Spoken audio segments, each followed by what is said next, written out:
হয়েছে বাবা তোমার? ব্যথা পাচ্ছি। ব্যথা পাইছো?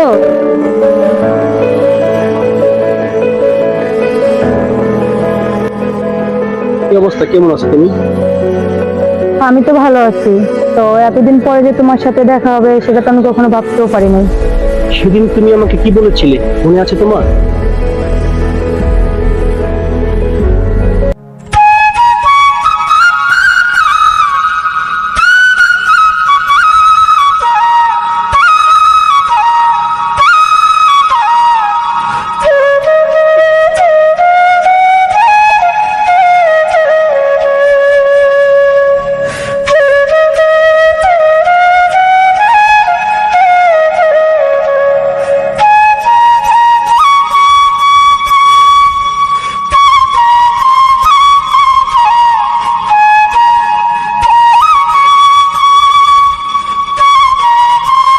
আচ্ছা, তোমাকে ফোন দিচ্ছি, তুমি ফোন রিসিভ করো না, কথা বলবো না, কি হয়েছে তোমার? মন খারাপ কেন? হ্যাঁ, আগের মতো তোমার মুড নেই, কিছু নেই, কি হয়েছে তোমার? বলো তো আমাকে।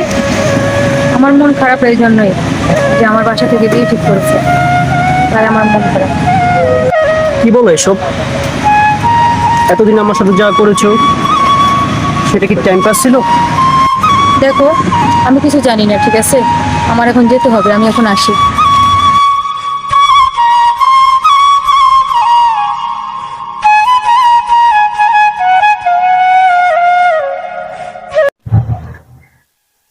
সেদিন তুমি আমাকে কেন ফোন দাওনি? সবসময় তুমি তো বলতে, যে থাকা সে এমনি থাকবে, কাউকে বেঁধে রাখা যায় না। মনে পড়ে তোমার?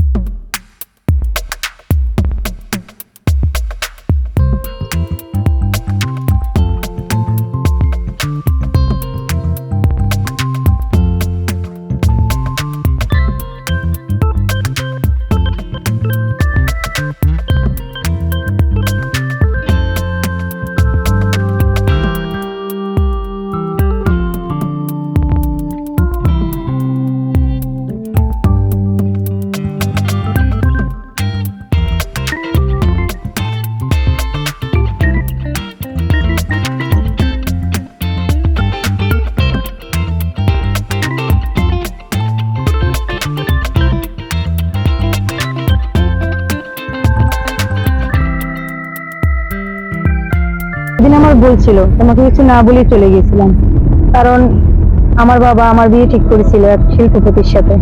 ওর সামনে দাঁড়ালে তুমি আকাশ পাতাল ডিফারেন্স, তাই তোমার কথা বাসায় কিছু বলতে পারি নাই আমি।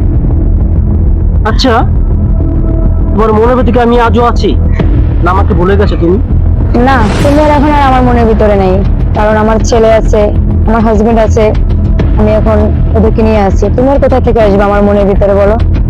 কি হয়েছে কারণ বাবা, কান্না করতেছো কেন তুমি? আমি বুঝে গেছি তুমি আমাকে এখনো ভালোবাসো। কেন? যখন তোমার সাথে আমার সম্পর্ক ছিল, আমি যখন বলেছিলাম যদি আমাদের কখনো বিয়ে হয় তখন আমার ছেলের নাম আমি ফারহান রাখবো, তুমি সেই তোমার ছেলের নাম ফারহানই রেখেছো। তো আমি কিভাবে বুঝবো তুমি আমাকে ভুলে গেছো? না, আমি কিছু বলতে পারবো না, শুধু দোয়া করি তুমি ভালো থাকো।